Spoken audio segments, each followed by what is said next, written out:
Você já ouviu uma música que parecia te perseguir, mesmo depois que os sons cessaram? Não falo daquela melodia chiclete que insiste em ecoar na mente, mas de algo mais profundo, algo que parece vibrar dentro dos ossos, como se não tivesse nascido de instrumentos humanos. Dizem que certas músicas carregam segredos e algumas jamais deveriam ter sido compostas, porque não nasceram da inspiração de artistas, mas da própria escuridão. É por isso que hoje vou te contar a história de uma canção proibida, uma melodia que não apenas marcou a vida de quem a ouviu, mas a ceifou de forma brutal e inexplicável. Essa é a história daquilo que muitos chamaram de a melodia da morte.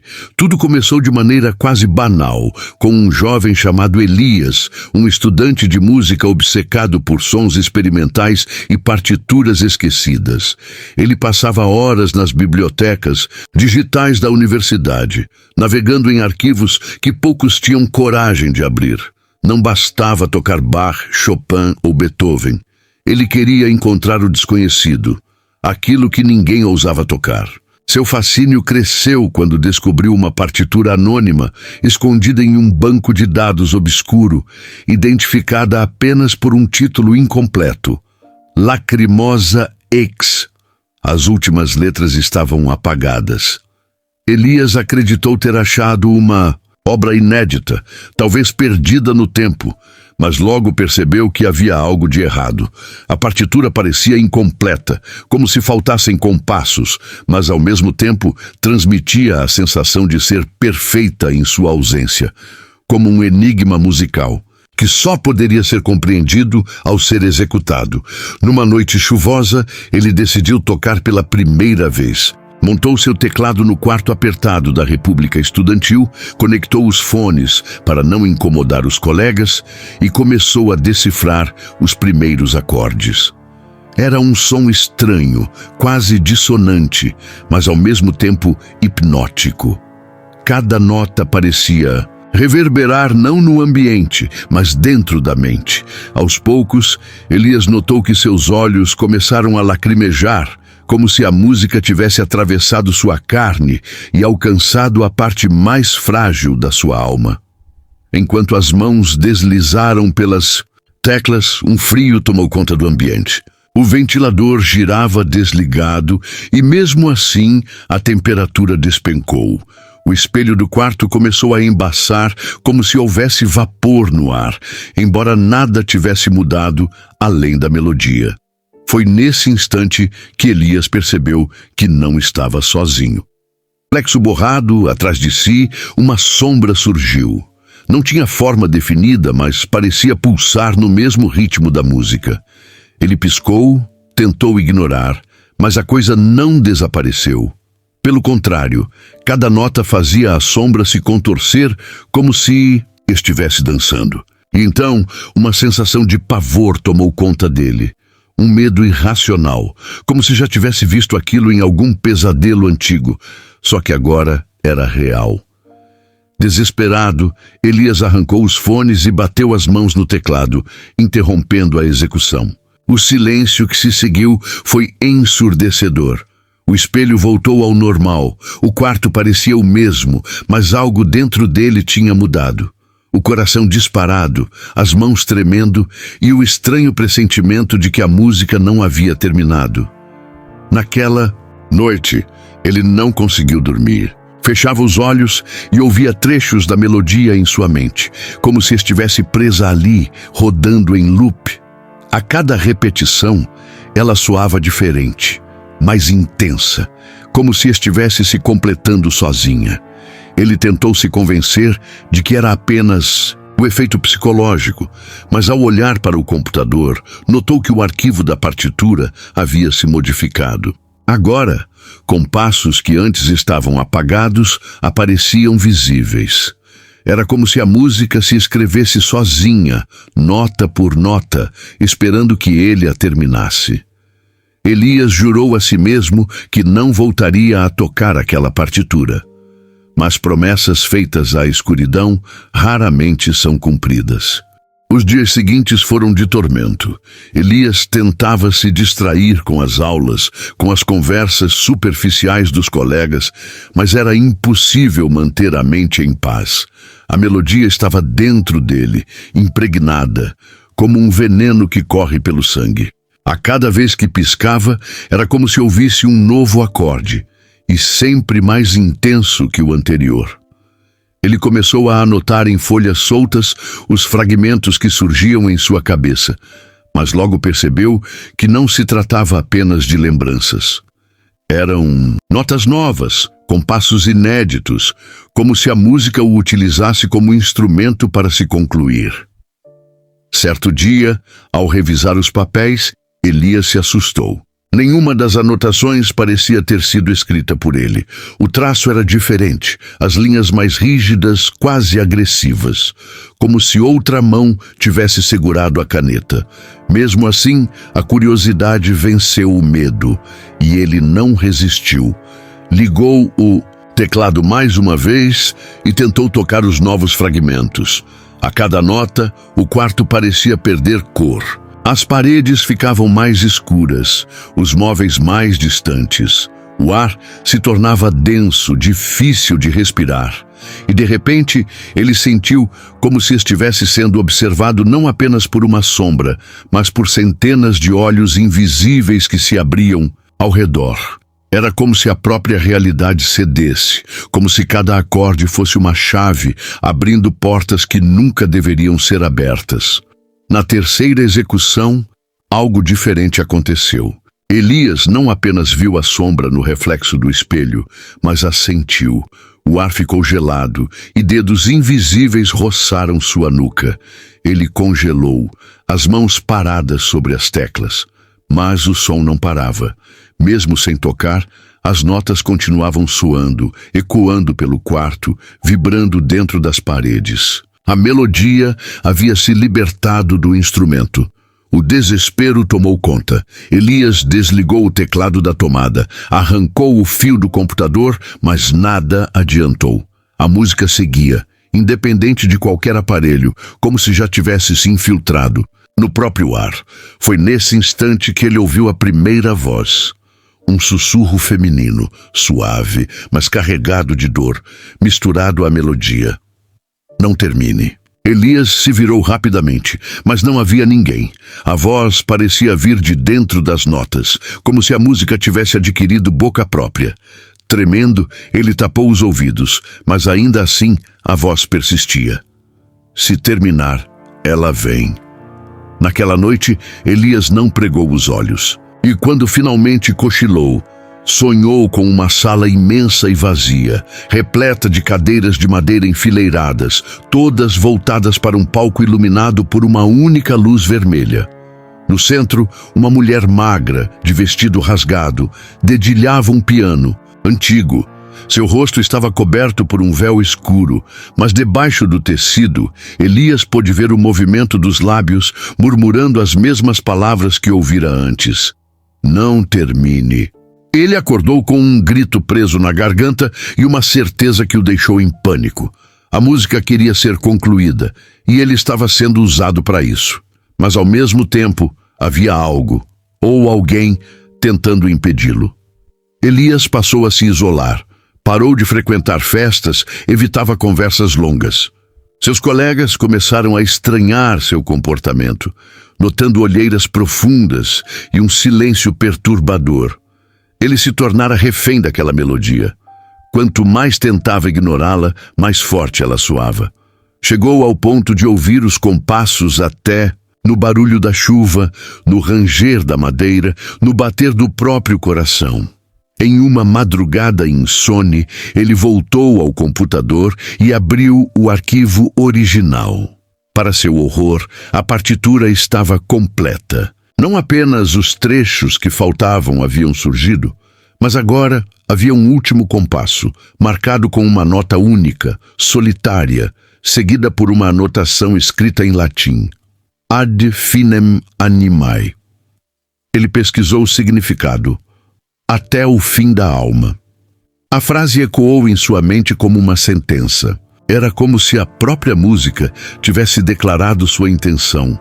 Não apenas terminar com o corpo, mas consumir aquilo que é eterno. Elias sentiu o coração acelerar. Tudo dentro dele gritava para não prosseguir, para não tocar aquele último compasso.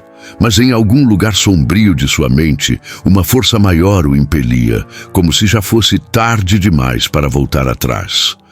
Ele não sabia ainda, mas a melodia já havia escolhido seu maestro final.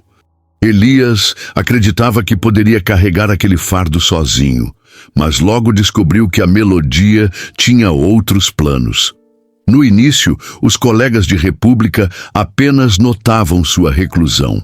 Murmuravam entre si que ele estava ficando paranoico, talvez enlouquecendo pelo excesso de estudos. Mas tudo mudou quando um deles, curioso, decidiu espiar o quarto. Era madrugada e Elias, tomado pelo cansaço, deixara a porta entreaberta. Um dos rapazes, chamado Mateus, ouviu as notas vindas do teclado, suaves como um lamento, e não resistiu. Espiou pela fresta e viu Elias de olhos fechados, os dedos deslizando automaticamente pelas teclas, como se não tivesse consciência do que fazia. O som era tão hipnótico que Mateus não conseguiu se afastar. Ficou parado, imóvel, como se a melodia o tivesse prendido. De repente, Elias abriu os olhos e viu o amigo ali, observando. Interrompeu o som bruscamente, mas Mateus já não era o mesmo. Seus lábios murmuravam compassos da canção, como se tivesse memorizado cada detalhe em segundos. Mais tarde, jurou que não lembrava de nada. Mas durante o sono, os outros moradores ouviram sua voz, repetindo trechos da melodia em sussurros perturbadores. Elias percebeu, aterrorizado, que a música era contagiosa. Bastava ouvir um fragmento para que ela se instalasse na mente da vítima como um parasita invisível. Ele tentou advertir os colegas, pediu para que não entrassem em seu quarto, para que jamais se aproximassem do teclado, mas era inútil. Quanto mais proibia, mais curiosidade despertava. Em uma noite seguinte, um grupo de estudantes reuniu-se para beber na sala da República. Elias tentava se manter distante, trancado no quarto, mas a melodia escapava mesmo quando ele não a tocava. As notas vibravam pelas paredes, como se o próprio prédio fosse o instrumento. De repente, o silêncio caiu sobre todos. O riso cessou, as conversas morreram. Eles ficaram imóveis, ouvindo algo que não estava realmente no ar, mas dentro da mente de cada um.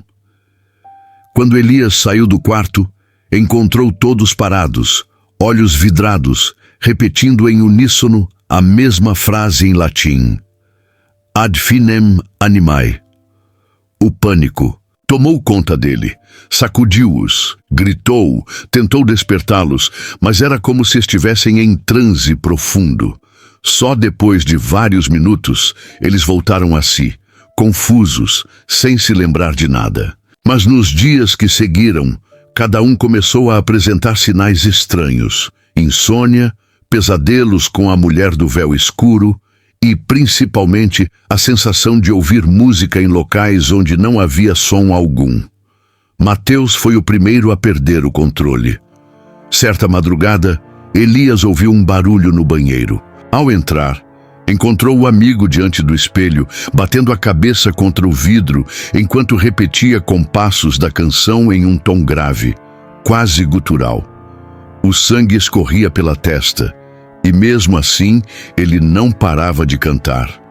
Elias o puxou à força, e por um instante, nos olhos de Mateus, viu a mesma sombra que o perseguia no reflexo. Não era mais apenas ele. A melodia já se espalhava como uma epidemia silenciosa. Desesperado, Elias tentou destruir o arquivo da partitura. Apagou do computador, queimou os papéis com as anotações, até jogou água sobre o teclado como se pudesse purificá-lo. Mas nada funcionava. Quando ligava a máquina novamente, o arquivo estava lá, intacto. As cinzas das partituras, quando espalhadas, pareciam formar símbolos no chão, como se a destruição apenas a fortalecesse. Foi então que Elias decidiu procurar ajuda. Visitou um antigo professor de teoria musical, um homem excêntrico chamado Dr. Azevedo, conhecido por estudar partituras raras e folclore sonoro. Ao ouvir apenas a descrição da melodia, o professor empalideceu. Reconheceu a lenda de um compositor do século XIX, um húngaro chamado Viktor Albrecht, que desaparecera misteriosamente após criar uma obra inacabada. Segundo rumores, ele afirmava que a música lhe fora ditada em sonhos por algo que vivia além do véu da morte. O professor explicou que aquela composição não era apenas música, mas um ritual disfarçado em partitura. Cada nota, cada compasso, servia como chave para abrir um espaço entre mundos. E aquele que ousasse concluir a obra não apenas traria algo à tona, mas se tornaria a própria oferta do sacrifício. Elias ouviu aquilo em silêncio, o coração gelado. Perguntou ao professor se havia como interromper a influência da melodia, mas a resposta foi ainda mais terrível. A única maneira de deter a canção é nunca deixá-la terminar. O problema, Elias, é que você já começou. As palavras ecoaram como sentença. Elias entendeu naquele instante que já não lutava apenas contra a música, mas contra seu próprio destino. As noites de Elias se tornaram uma tortura. Ele já não distinguia os limites entre sonho e realidade. Ao fechar os olhos, era levado novamente àquela sala vermelha, com as cadeiras vazias e o piano solitário. A mulher do véu o esperava, imóvel, os dedos longos e ossudos pairando sobre as teclas, como se apenas aguardasse sua chegada para começar. Mas o mais perturbador era que, a cada novo sonho, ela se aproximava mais, reduzindo a distância entre eles.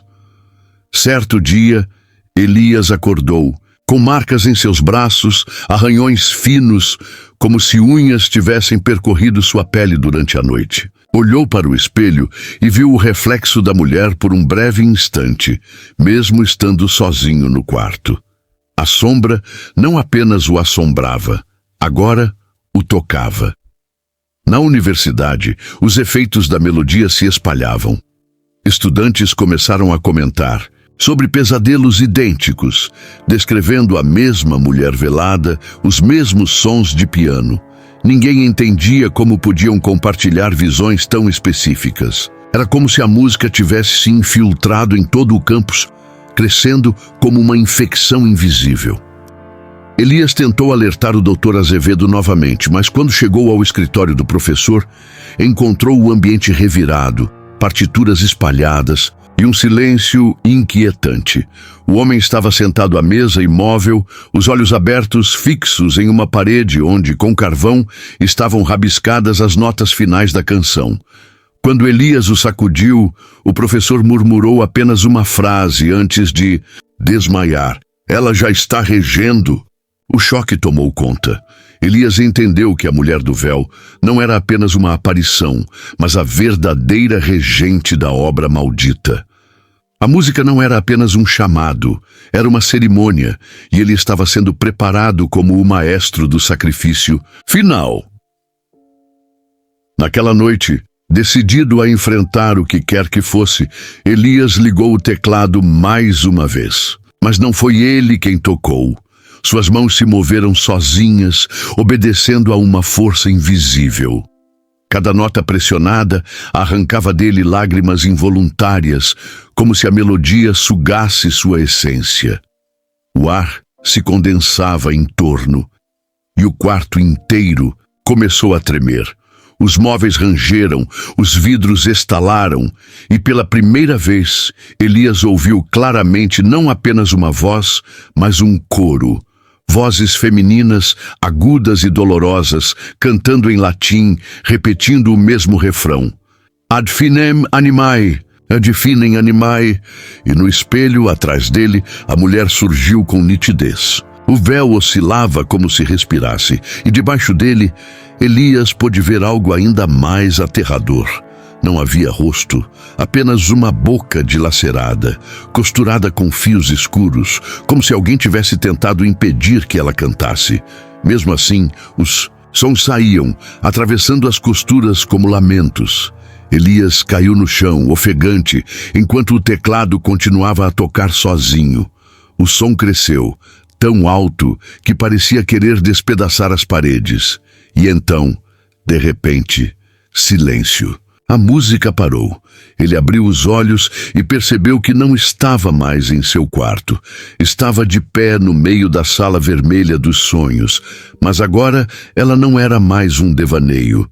O cheiro de madeira antiga, o frio cortante, a presença sufocante, tudo era real.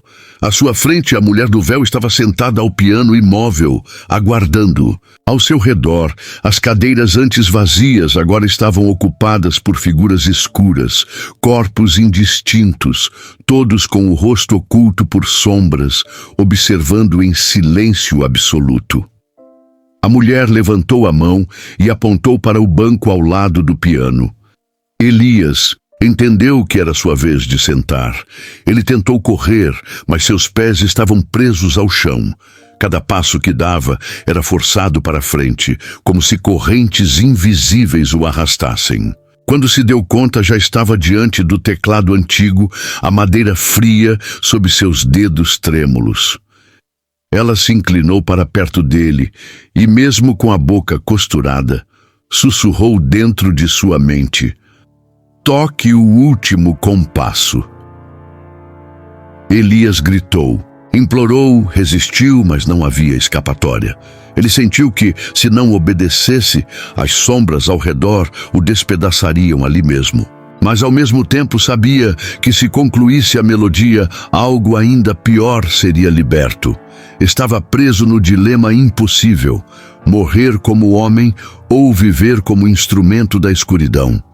Quando despertou, estava de volta em seu quarto, encharcado, de suor, as mãos cobertas de hematomas, como se tivesse passado horas tocando. No teclado, porém, havia uma nova marca. A última nota da partitura, gravada a fogo na madeira, como se tivesse sido marcada por dentro. Ele sabia que o fim estava próximo. Elias já não era o mesmo. Sua pele estava pálida, os olhos fundos e vermelhos de tantas noites sem dormir. Os amigos haviam se afastado, temendo os surtos e os sussurros que pareciam acompanhá-lo por onde passava. Ele andava como um sonâmbulo, perseguido pela música que jamais cessava, mesmo no mais profundo silêncio. Na universidade, os rumores cresciam. Alguns diziam que ele estava envolvido em seitas ocultas. Outros juravam tê-lo visto tocar sozinho numa sala vazia, enquanto sombras dançavam ao seu redor.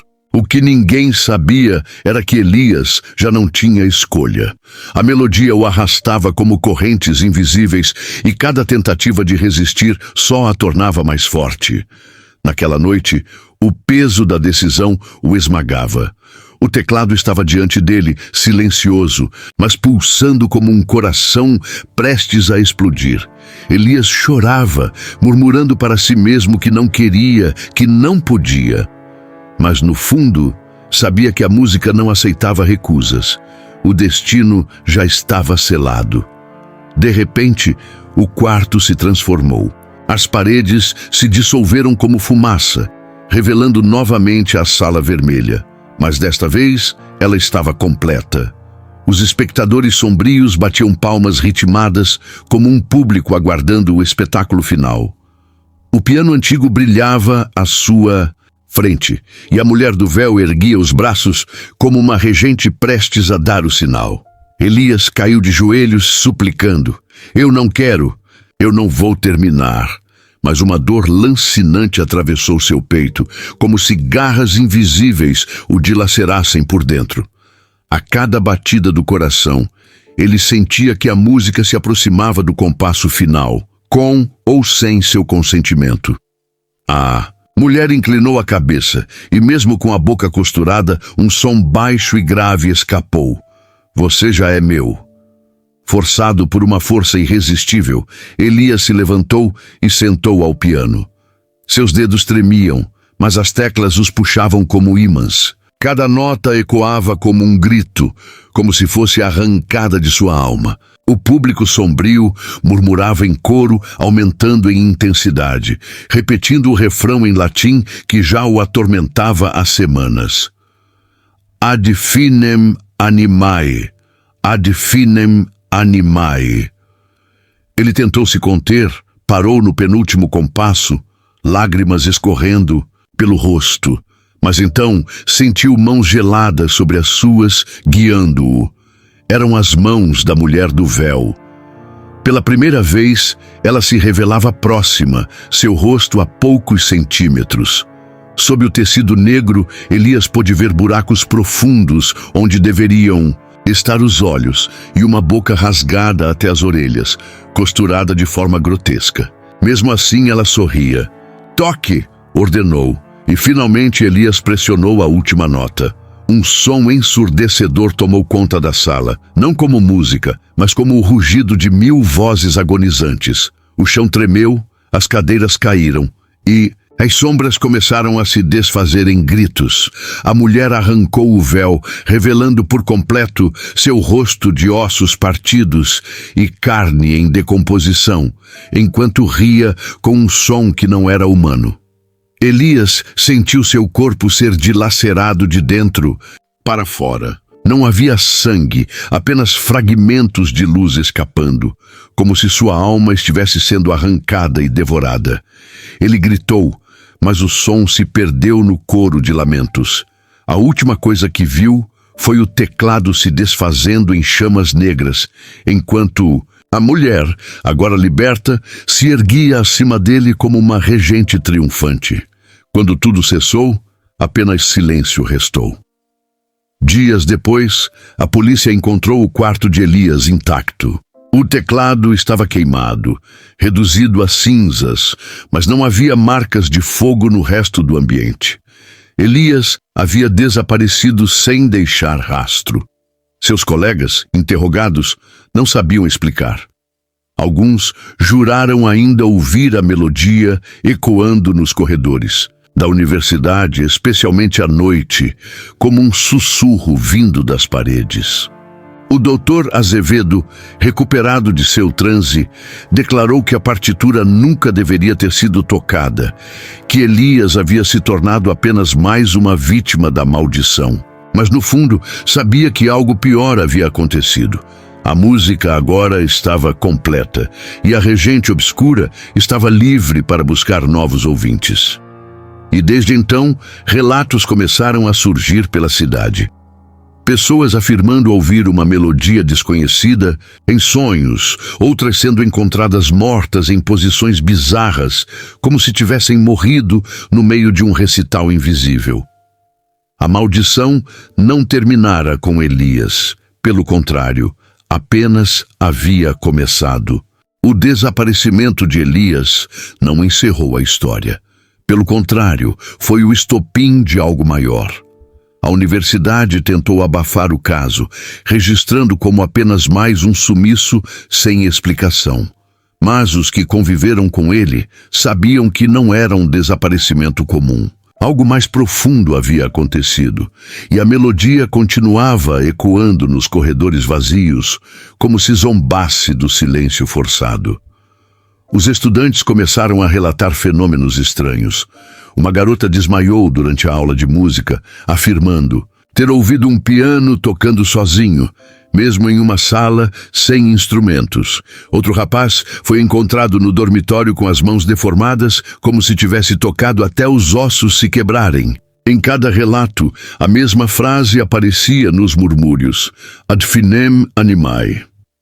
O Dr. Azevedo tentou alertar as autoridades, mas foi ridicularizado. Ele sabia, no entanto, que a partitura havia transcendido qualquer papel ou arquivo digital. A música agora estava impregnada na realidade, espalhando-se como um vírus sonoro. Bastava ouvir um único compasso, mesmo em sonho, para ser contaminado. Bastava reconhecer a melodia para que ela se tornasse parte de você. E então surgiram os primeiros registros fora do campus. Pessoas em bairros distantes, alegando ouvir a canção em rádios antigas, em chiados de televisores desligados, até mesmo no som do vento em noites mais frias.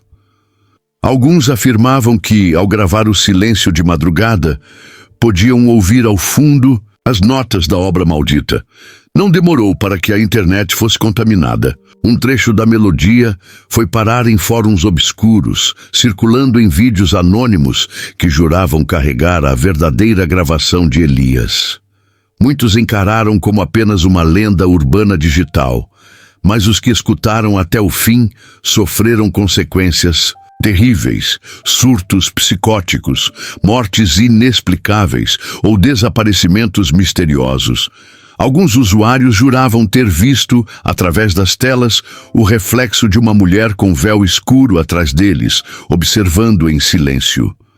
A melodia agora não precisava mais de Elias. Ela tinha se libertado, encontrando novos maestros em cada pessoa imprudente que ousava ouvi-la. Cada execução, mesmo que parcial, reforçava sua presença no mundo como uma entidade que se fortalecia a cada vítima. E a pergunta que resta é: até onde esse eco vai chegar? Quantas pessoas ainda serão tocadas antes que o último compasso ressoe de forma definitiva, selando não apenas uma alma, mas talvez a própria humanidade? Talvez você, que ouviu essa história até aqui, já tenha sido tocado sem perceber. Talvez, em algum momento do silêncio desta noite, quando estiver sozinho, comece a ouvir uma nota fraca, como se viesse de um piano distante. Talvez sinta um arrepio inexplicável, ou veja no reflexo da janela algo que não deveria estar lá. E se isso acontecer, saiba que não foi por acaso, porque a melodia da morte não se apaga. Ela apenas espera novos ouvidos, novos intérpretes, novas vítimas. Elias foi apenas o maestro escolhido de sua época. Amanhã pode ser você. E o mais assustador de tudo é que quando o último compasso for tocado em sua totalidade por alguém disposto ou forçado, não será apenas uma vida ceifada, mas o fim da própria alma coletiva da humanidade. Um silêncio eterno que substituirá todas as músicas, todos os sons, até que reste apenas o eco sombrio daquilo que jamais deveria ter sido composto. Agora eu te pergunto, você teria coragem de ouvir essa melodia até o fim? Ou já está ouvindo, sem perceber, cada palavra desta história como parte de sua execução? Pense bem antes de dormir hoje. Talvez, quando fechar os olhos, a sala vermelha já esteja te esperando. O terror mais profundo não está no que vemos, mas no que ouvimos e não conseguimos calar. A música pode curar, pode emocionar, mas também pode aprisionar. O que Elias enfrentou não foi apenas uma maldição, mas o reflexo de nossa própria obsessão por ultrapassar limites. A moral desta história é clara. Existem fronteiras que não devem ser cruzadas, porque o preço não é apenas a vida, mas a eternidade da alma. E se você chegou até aqui, talvez tenha sentido aquele frio na espinha que não se explica. Talvez a mensagem desta história tenha te escolhido, assim como a melodia escolheu Elias. Obrigado por assistir esse vídeo. Pedimos que se inscreva em nosso canal e curta esse vídeo. Ative também o sininho das notificações para ser avisado sobre nossas postagens. Até o próximo vídeo.